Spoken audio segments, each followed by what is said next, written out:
Nós vamos hoje tratar de um assunto que é mais presente na nossa vida do que você imagina. É o legalismo.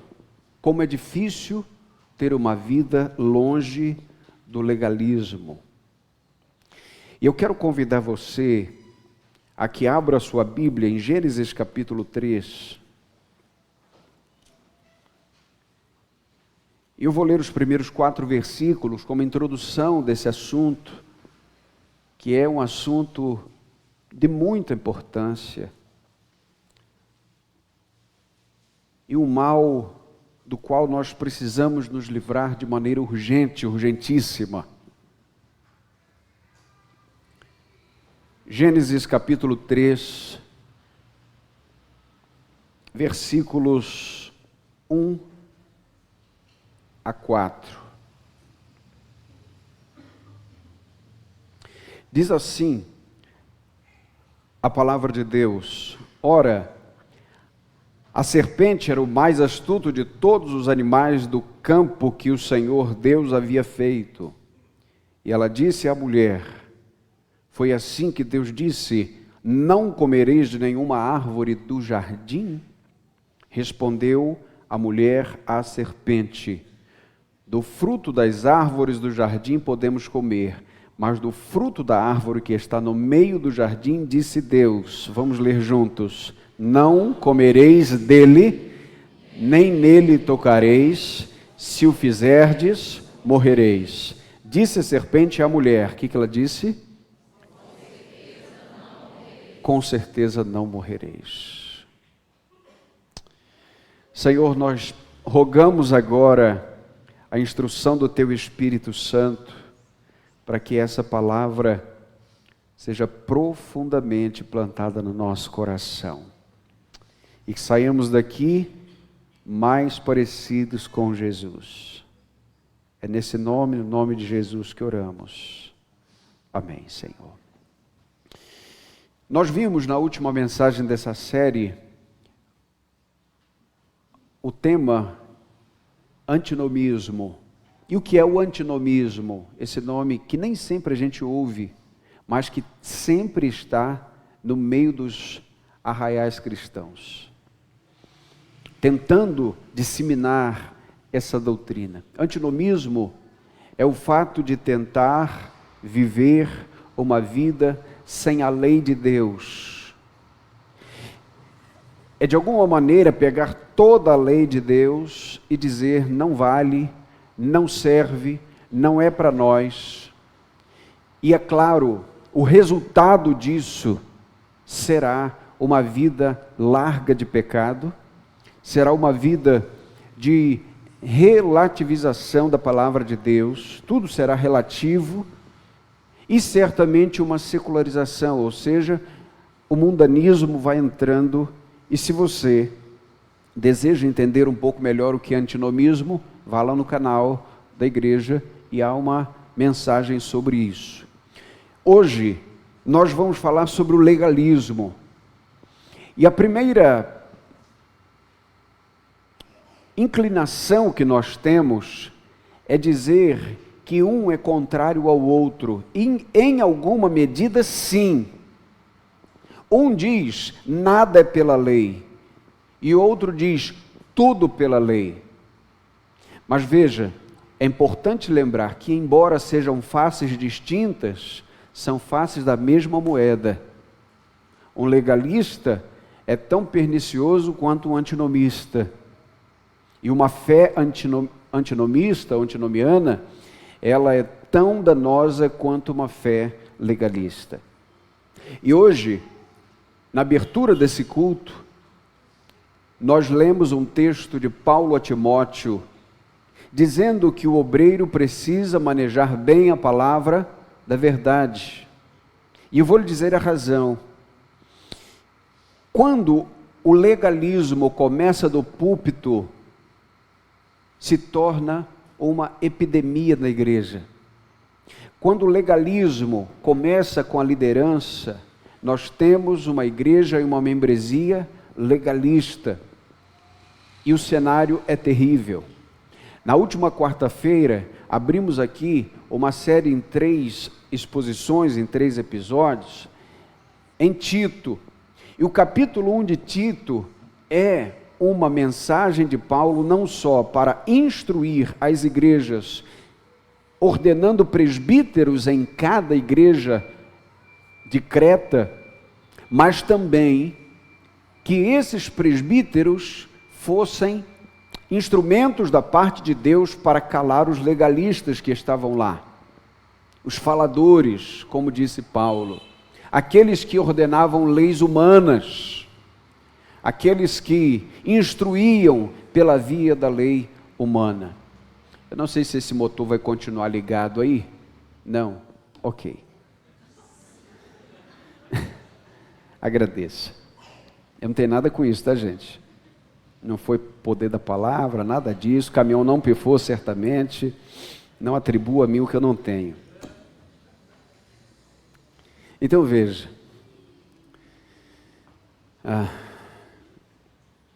O legalismo é terrível. Vamos seguir desse ponto. Quando o púlpito da igreja, ele luta contra o legalismo, você deve se unir a isso para que a sua vida seja agradável ao Senhor. E eu quero trazer aqui para vocês algumas faces, algumas características, primeiro do legalismo, e depois os efeitos disso na nossa vida, que nos tornam legalistas. E eu vou te dar alguns sinais para que você perceba se você é ou não é um legalista. Preste atenção agora. Só criança movimentando, todo mundo olhando para mim. Perceba. O legalismo, em primeiro lugar, é a confusão que se faz por Satanás entre os mandamentos de Deus e a pessoa de Deus. Tentar separar Deus e seus mandamentos. E quando você faz isso, parece que você pode obedecer aos mandamentos sem ter um relacionamento com Deus. Você pode achar os pensamentos ou os mandamentos de Deus injustificáveis. Desde que você obedeça e pareça justo, tudo bem. É separar a pessoa de Deus da ordem de Deus. E isso gera um dano. Porque se você tiver a sensação de que Deus não está presente, você peca, inflige, desobedece. Veja, olhe para o Éden. Deus disse, com certeza morrerás. Não foi isso? Mas ele disse no capítulo 2, a partir do versículo 15, que diz que Deus colocou o homem no Éden para cultivá-lo e guardá-lo, e depois disso deu a ordem para que de todas as outras árvores vocês poderiam comer, disse Deus a Adão, mas desta não. Lembra disso? Uma única árvore tapou a visão de todas as outras árvores. Ou seja, o que Satanás está tentando fazer no capítulo 3 é o seguinte: o foco da ordem de Deus não é a alegria de comer de tudo. O foco é, desta você não coma. É como se eu pudesse ter todos os aparelhos aqui de celular e eu não pudesse ter este, mas este está tão nos meus olhos que eu não consigo ver o restante. A árvore que estava proibida, agora estava tapando a visão da beleza do mandamento de Deus. E agora o mandamento de Deus era duro. Porque era ele por si só. Deus é mau. Entende a estratégia legalista de Satanás? O legalismo tenta então mostrar pelas vias dos mandamentos de Deus que Deus não tinha razão para mandar isto. Por isso ele é aparentemente, pelo menos aparentemente mau. Deus se torna como um policial que nos dita uma lei apenas para nos tirar a alegria de fazer as coisas. Essa é a mente legalista. O legalismo é sisudo, diferente do que diz a poesia, do Estênio Márcios, que teve aqui, quando cantou A Santidade é Leve. O legalismo é sisudo, é pesado, é dolorido, é sobre os outros, é sobre si até certa medida, desde que os outros estejam olhando, desde que você esteja sendo avaliado. O legalismo, então, gente, de um modo geral, é uma confusão. Ouça, eu estou introduzindo isso para você. É uma confusão entre a lei e a graça de Deus. Os papéis. Qual é o papel da lei? Qual é o papel da graça? O legalismo confunde isso. Segundo lugar, o legalismo é a religião do medo. Vamos repetir isso. É a religião do medo. Você lembra quando Adão e Eva desobedeceram? E Deus perguntou para Adão: Adão, onde estás? Qual foi a resposta primeira dele? Tive medo e me escondi. Quando agimos de maneira legalista, a primeira reação diante de Deus é medo. Portanto, o legalista descobre que obedece às leis de Deus não por amor a Deus, mas por medo da punição. E isso faz com que, quando ele esteja sozinho, ele peque à vontade, porque finalmente ele tem uma breve sensação de que nem Deus esteja ali olhando. E o legalista pensa que se Deus não der a ele razões suficientes para obedecer, então ele não obedece. E veja, aqui nós vemos a religião do medo.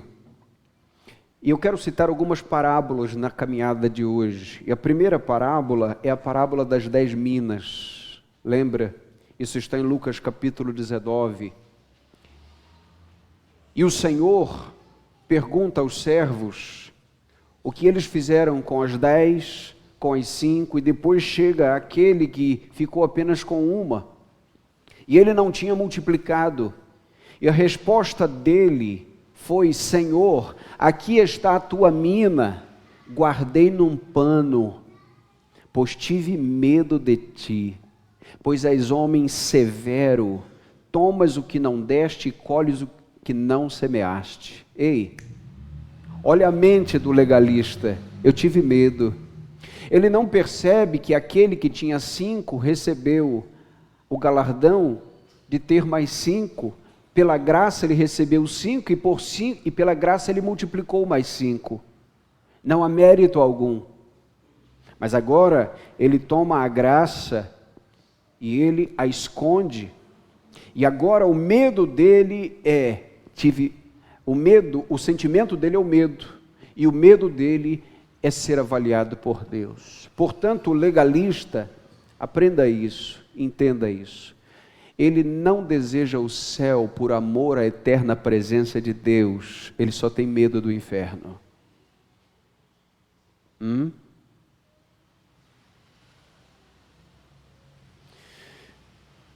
O legalismo também influencia a maneira que pregamos para os pecadores.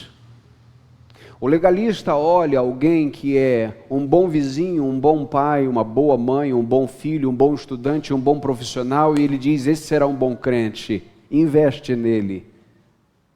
Ele é um proselitista, e ele está fazendo ali um prosélito.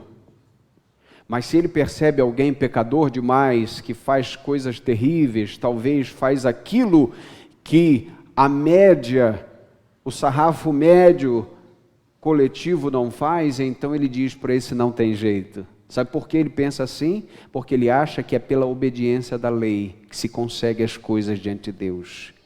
E agora aquela mente está dizendo: esse não consegue.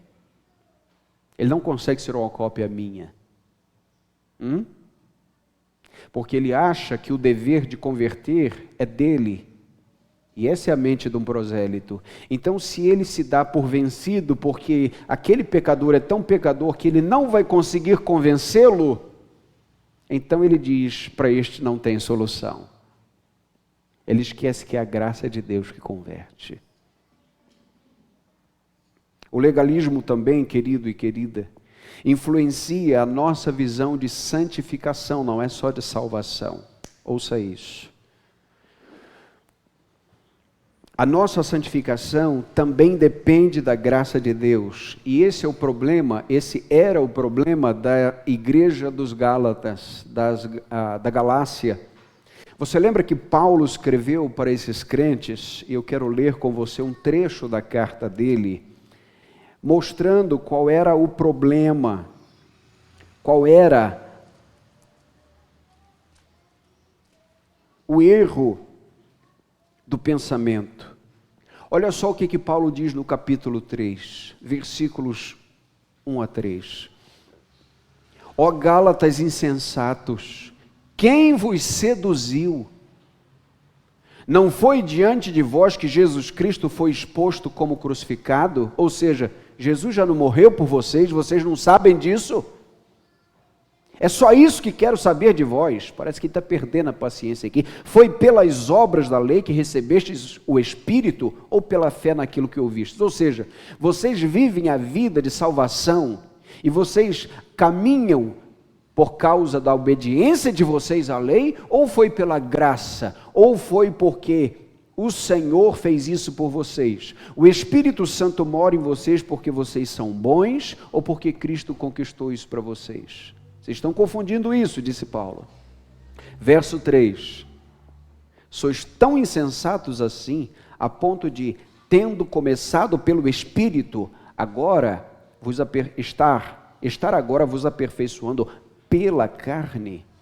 Ou seja, o que eles estão querendo aqui, e Paulo entendeu, eles estão querendo caminhar, tendo sido salvos pela graça, agora caminhar com uma obediência à lei e fazer da obediência da lei a sua religião. E Paulo está dizendo, vocês estão errados. Não é assim, porque dessa maneira vocês estão tentando completar o que Cristo já fez definitivamente. Portanto, o legalista, ele sabe que foi salvo, mas a cabeça dele é que ele tem que cooperar para essa salvação todo dia. Que ele não foi salvo definitivamente. E que depende da performance dele. E que depende o quanto ele sobe o monte. E que depende quantas horas ele ora. E que depende quantas vezes ele lê a Bíblia.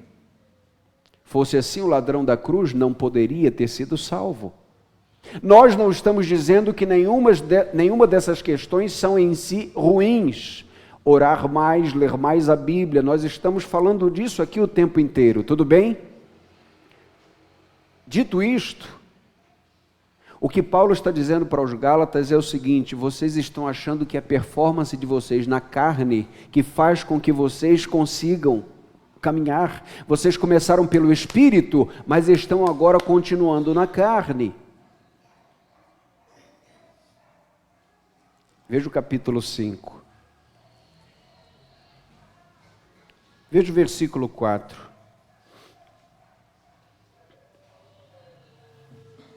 Perdão, versículo 7. Corrias tão bem. Quem vos impediu de obedecer à verdade? Ou seja, vocês estão entrando agora num outro evangelho que não é o evangelho de Jesus. É o evangelho das obrigações.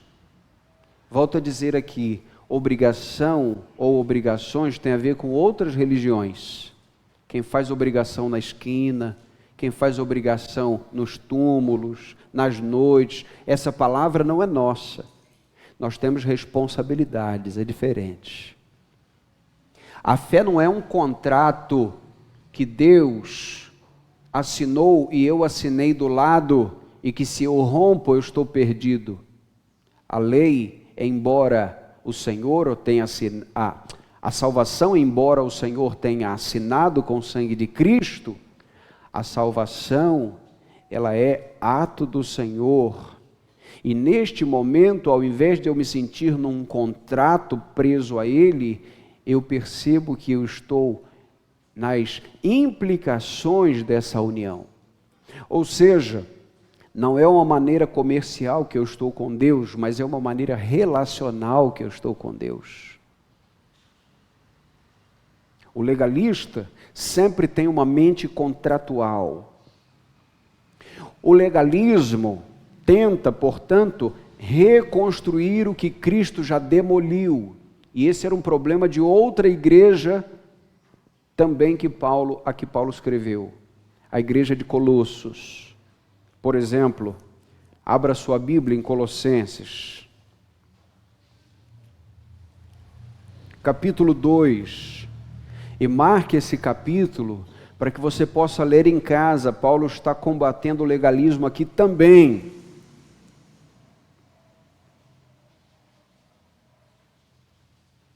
Veja o que diz a partir do versículo 20.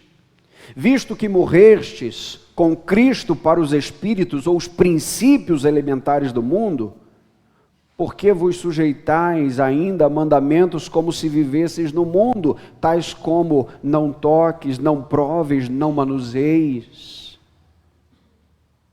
Todas essas coisas desaparecerão com o uso, pois são preceitos e doutrinas dos homens. Na verdade, esses mandamentos têm aparência de sabedoria em falsa devoção, falsa humildade e severidade para com o corpo, mas não tem valor algum no combate aos desejos da carne. Deixa eu lhe dizer só mais ou menos, para você entender como a nossa mente é legalista. Em toda essa minha experiência de caminhada, que não é tão grande, ano que vem completo 20 anos pastoreando. Todas as vezes que um culto de oração é marcado, 4h30, 5 da manhã, vem mais pessoas do que às 8 horas. Eu estou falando de dias de sábado, ou de domingo, ou que as pessoas possam, tá? Não estou falando de dia de trabalho, não. Eu já fiz esse teste.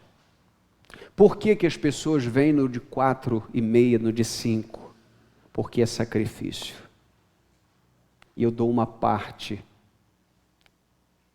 E quando eu vou no culto das 4h30 da manhã, eu saio de lá me sentindo mais crente do que aquele que não pôde. Porque eu oro de madrugada. Sim, ok. Orar de madrugada é uma bênção. Faça isso. Crente não tem insônia, crente tem janelas de oração. Tudo bem. Mas veja, se você faz disso parte da religião, se você diz que aquele que não faz é menos, aquele que não faz não chega, aquele que não faz não entende, que orar meio-dia é mais fraco, então você é um legalista de mão cheia. Até o pescoço. Porque o legalista sempre se mede com o outro e nunca se compara com Cristo. Porque quando eu me comparo com Cristo, eu sou nada. Mas se eu me comparo com outro, ok, eu tenho alguma vantagem. Não vou me comparar com o pastor, com o diácono, com o ministro, porque aí também é demais.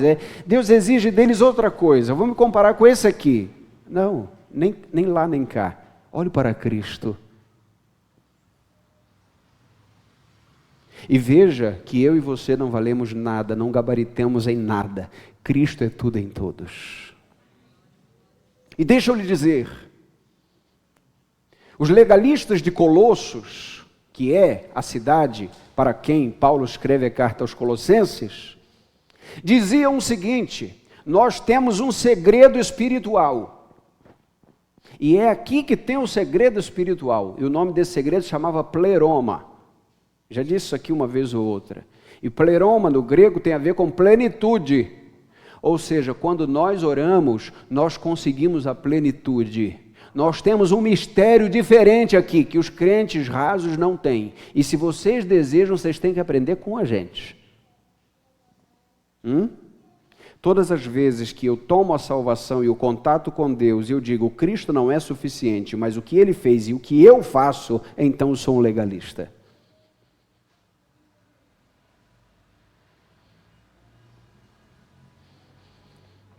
Bom, Tudo isso, como disse Paulo, tem aparência de sabedoria, como disse Paulo, tem severidade com o corpo, mas não tem valor nenhum contra os desejos da carne. Vamos dar aquela pausa.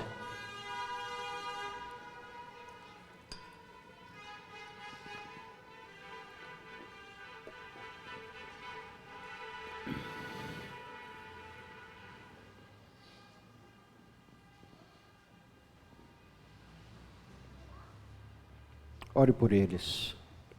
Todas as vezes que passaram um perturbador do culto, ore por ele. Deus pode alcançar a vida dele. Amém, gente? Esse momento de espírito de oração. Se você não sabe, toda pregação é uma batalha espiritual. Estamos falando de coisas sérias, profundas, que podem libertar o teu pensamento aqui. Talvez você esteja tantos anos no Evangelho e não entenda o quanto está enraizado o legalismo no teu coração, e o Senhor está cuidando de você hoje aqui. Ok? Seguindo adiante, e finalmente, apenas para dizer do legalismo e partir para os sintomas de um legalista.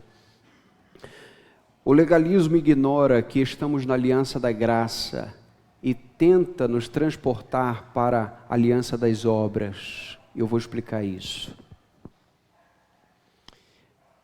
Na teologia, há uma divisão clara do que Deus estava fazendo no Éden com a humanidade e do que Deus teve de fazer depois do Éden com a humanidade.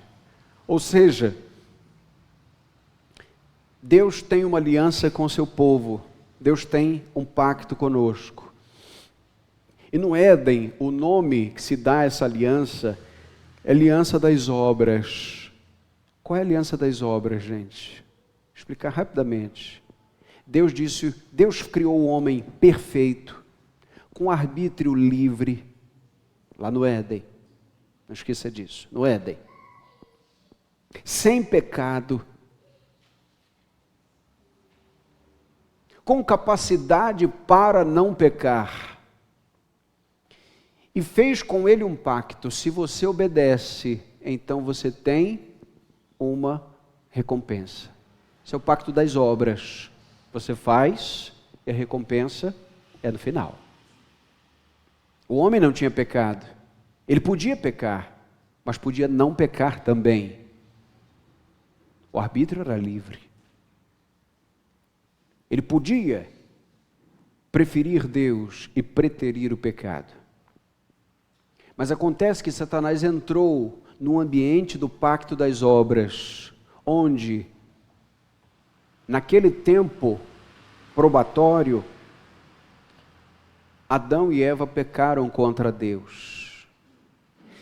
Depois disso, a partir dali, nós vimos o ambiente do pacto, que é o pacto da graça. Vamos trazer para nós hoje já.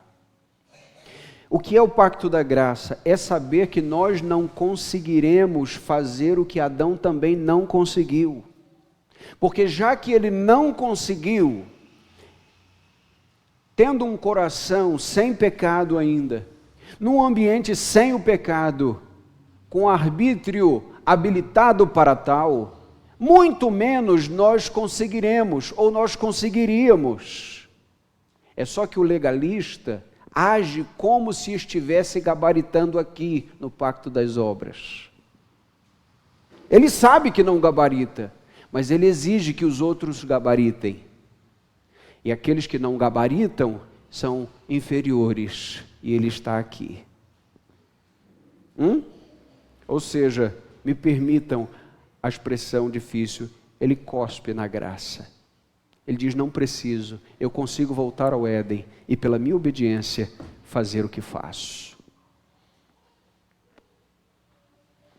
Ok. O que isso implica como comportamento na nossa vida, portanto? Para que eu seja prático aqui. Todos atentos? Ok. Quem pode dar um glória? Ok, glória de Batista é ótimo.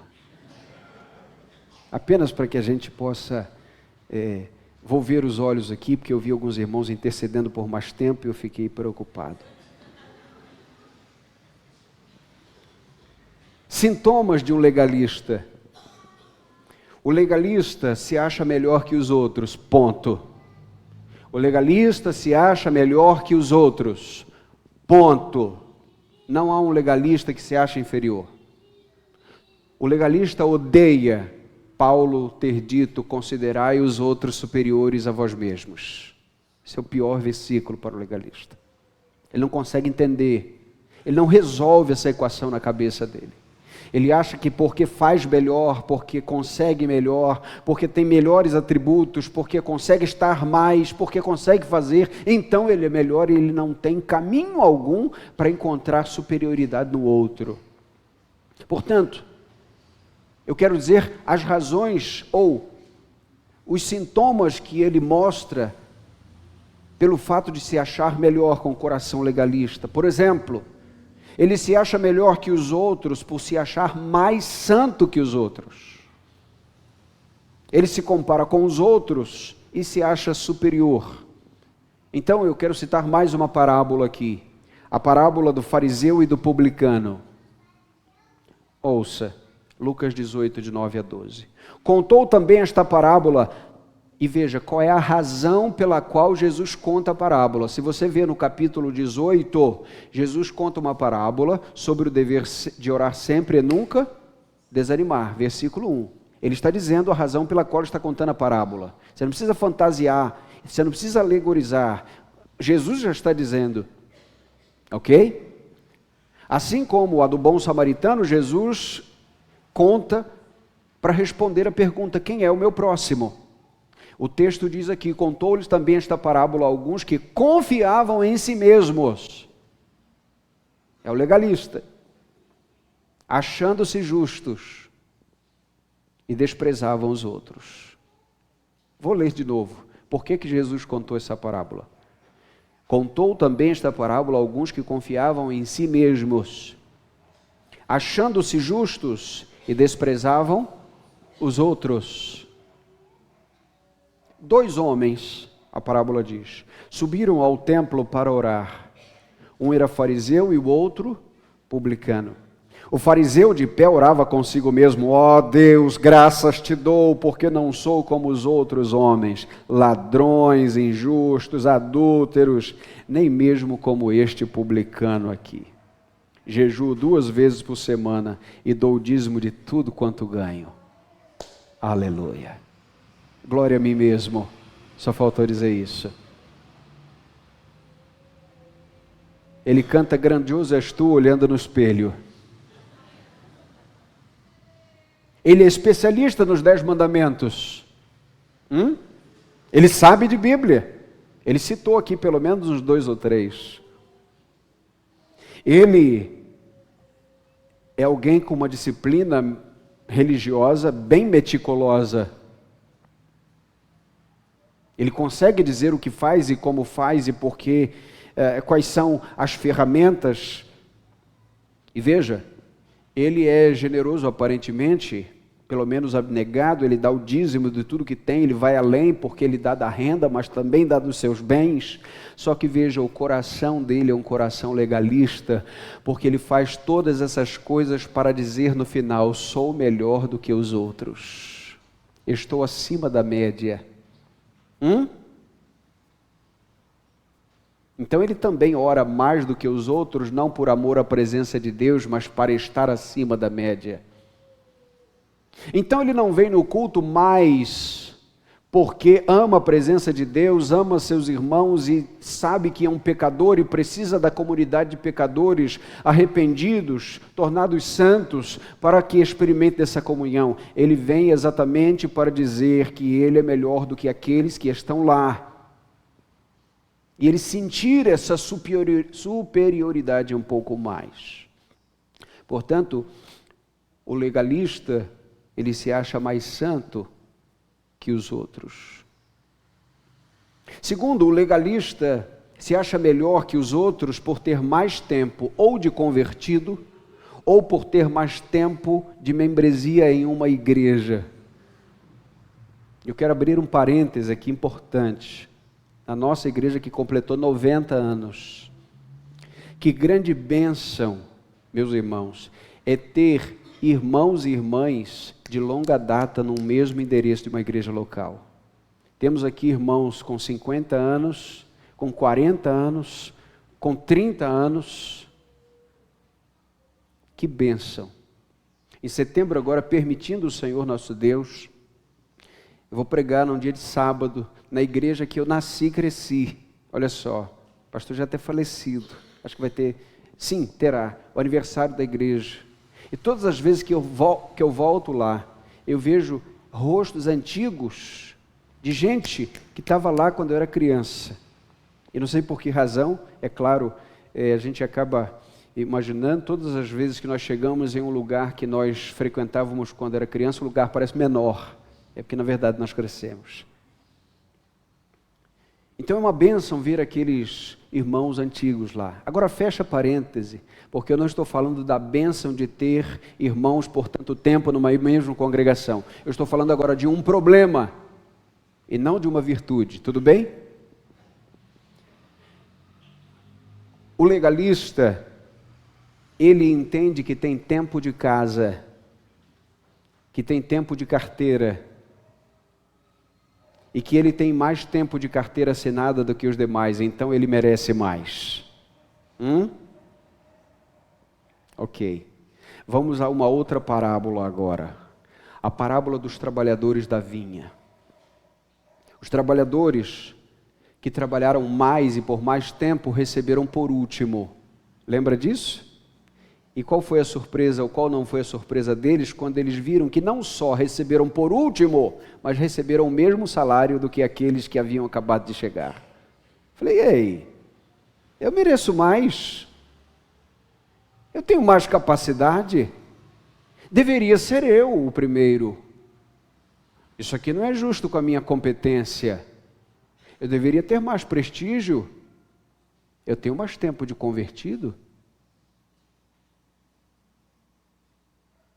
Eu deveria ter um pouco mais de prestígio na comunidade, e o legalista sempre acha que deve receber mais honra do que os outros recebem. De que ele deve ter mais oportunidades do que os outros recebem. De que ele deve ser citado publicamente mais do que os outros sejam citados. E de que ele deve ser escolhido ou fazer quaisquer coisas que sejam evidentes, porque ele, afinal, está há tanto tempo na fé e tanto tempo com a carteira assinada no mesmo endereço, que ele se tornou um patrimônio vivo daquela comunidade. Mas nós não podemos esquecer, meus irmãos, que no reino de Deus os primeiros serão os últimos, e os últimos, os primeiros. E aquele que quiser se tornar Senhor, seja o primeiro servo. Portanto, essa construção legalista de eu mereço mais, eu preciso ser mais visto.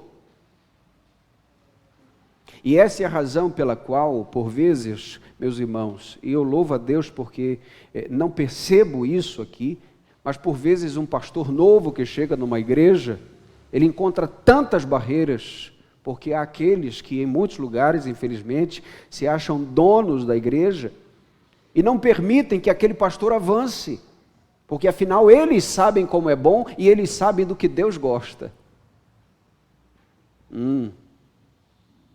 Legalismo. Afinal eu estou aqui há tanto tempo, eu vi a pedra fundamental, mas todos nós estamos sobre a rocha que é Cristo. Cristo nivela todos. Me permita abrir o parêntese mais uma vez. Há líderes que põem os pés pelas mãos porque não respeitam os cabelos brancos, a história e a tradição boa de uma igreja. Tá? Sabemos que tem isso. Há trancos e barrancos por aí.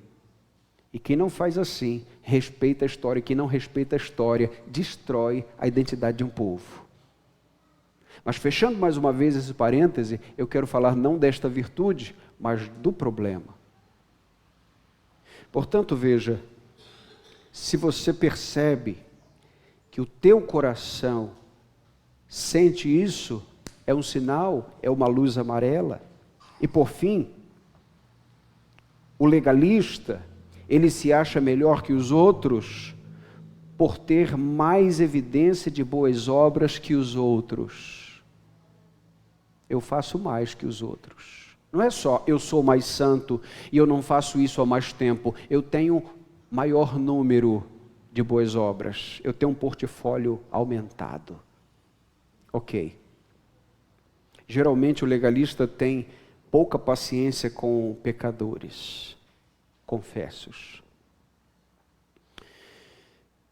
Vamos lembrar do irmão do filho pródigo, uma outra parábola. Jesus contou aquela parábola para mostrar a grande complicação e o grande dano que há quando temos a junção entre antinomianismo e legalismo. Porque o filho pródigo, quando ele retorna, ouça, ele é um antinomiano convertido agora, arrependido, porque ele queria viver fora da tutela do pai, fora das instruções do pai, mas ele deu com os burros na água e disse o seguinte: eu preciso nem que seja como empregado. Veja, já foi longe demais.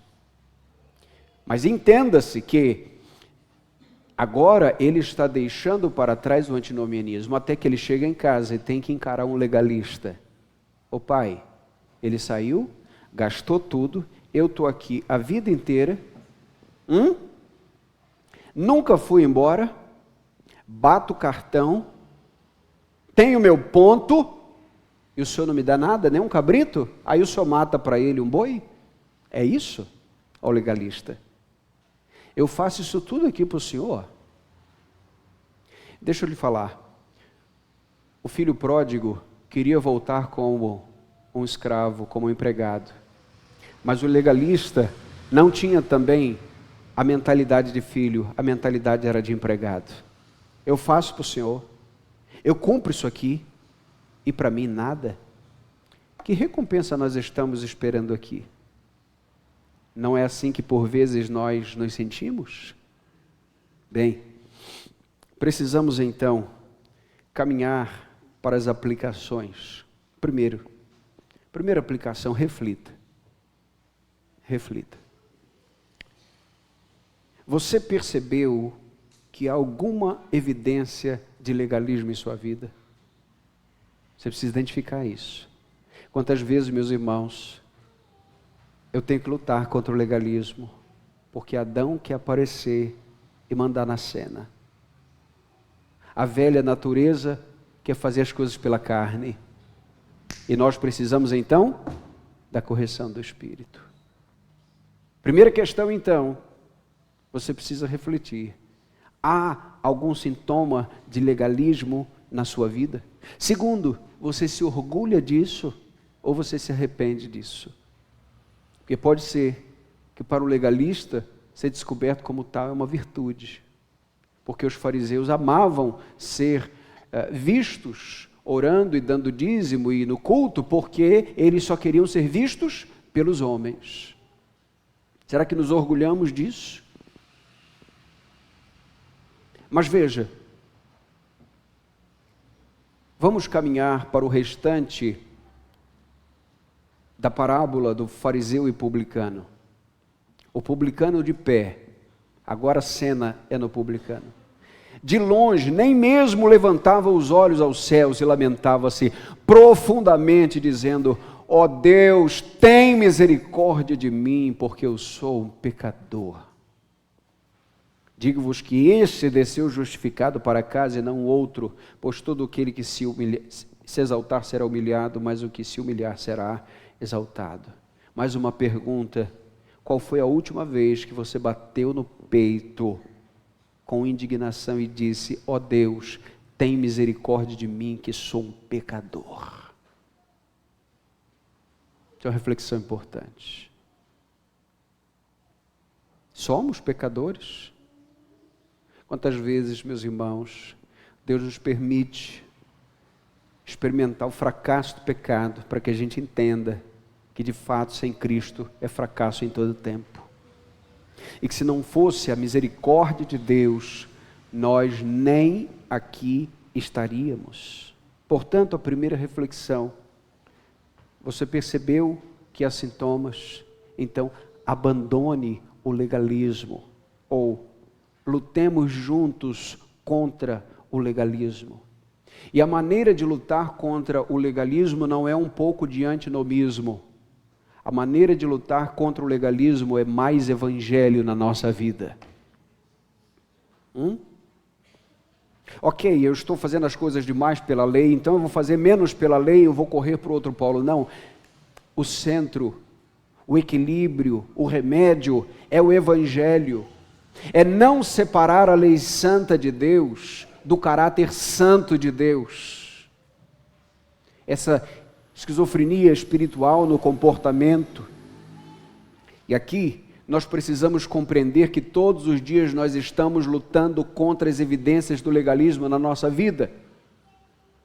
Escrevendo sobre o assunto, livro maravilhoso, Sinclair Ferguson disse o seguinte: lutar contra o legalismo é como ir morar em uma casa paga, quitada. Você não deve nada, mas ainda há vestígios do proprietário anterior.